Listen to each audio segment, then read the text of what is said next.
picture me. I do an interview. It's just like this right now. Yeah. There's quiet. I'm looking you in the eyes. My ears are like satellites. I'm taking in everything you're going to tell me. I am completely present in this moment with you. Now, if I was writing this in an article, I would go home, would transcribe what happened or have it transcribed, and I would sit down, and in the middle of night, where no noise was being made, the kids are asleep, I would write. And that story would pass over hours, but it would feel to me like minutes. I could completely zone in without interruptions.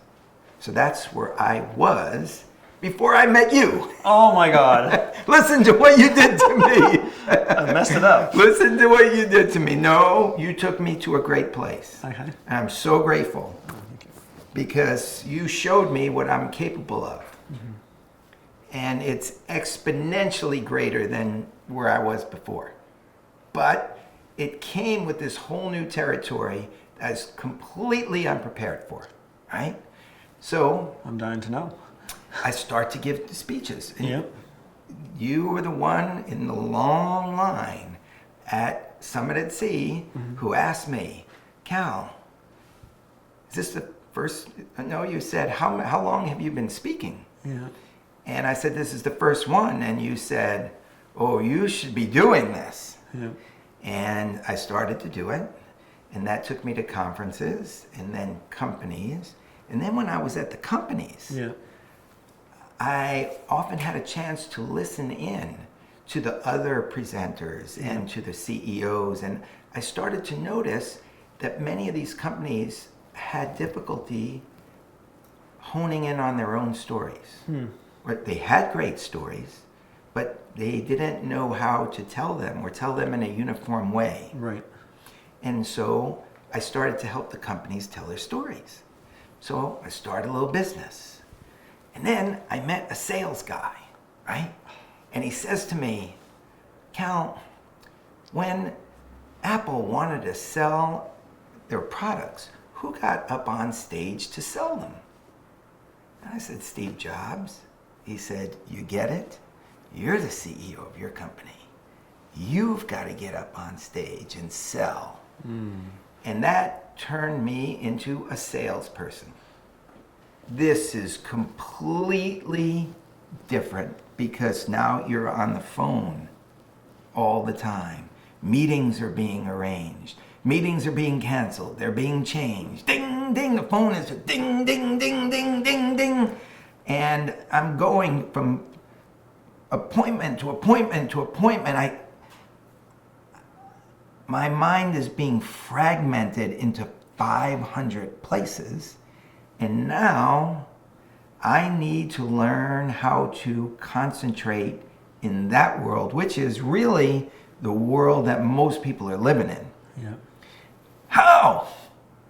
How do I learn to concentrate in this world?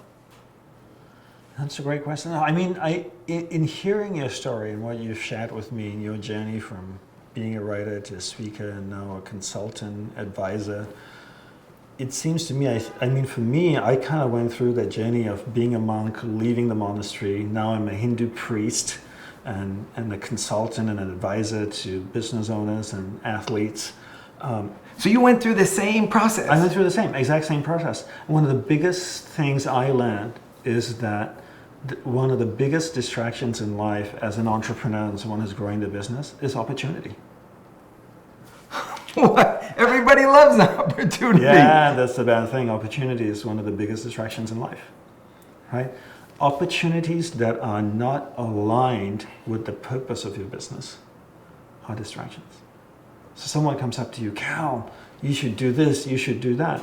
The first thing you need to do is say, is this opportunity aligned with the vision and mission of my business? And if it's not aligned, then it's not an opportunity, it's a distraction. And I think the problem is when I was building my business, I had so many opportunities. People came up to me, a friend of mine that ran a production company said, hey, she knew I had done events. I organized all the events in the monastery, and so I had a lot of skill and contacts around that in Asia. She said, do you want to partner up with me with my production company and let's do stuff together? And I was like, great, let's do it. Am I a production person? No, that's not my path. And then another friend came to me with a business opportunity. Let's team up and do this. Let's build a cafe together right by the beach. I never knew this. Yeah, and I was like all gung-ho into building this cafe. And then I called up one of my best friends and I asked him in Sydney, I said, hey Andy, should I do this? He said, you're an idiot. I said, tell me something I don't know. That I know. I didn't ask you, I didn't call you to find out I'm an idiot. I already know this. Right? So he said, you have two resources. One is time and one is energy and money. So if you're going to go start this cafe with this guy by the beach, then you're going to take some of your energy, some of your time, and some of your wealth and to create this. And then you're no longer going to be developing your true mission. So opportunities are great distractions.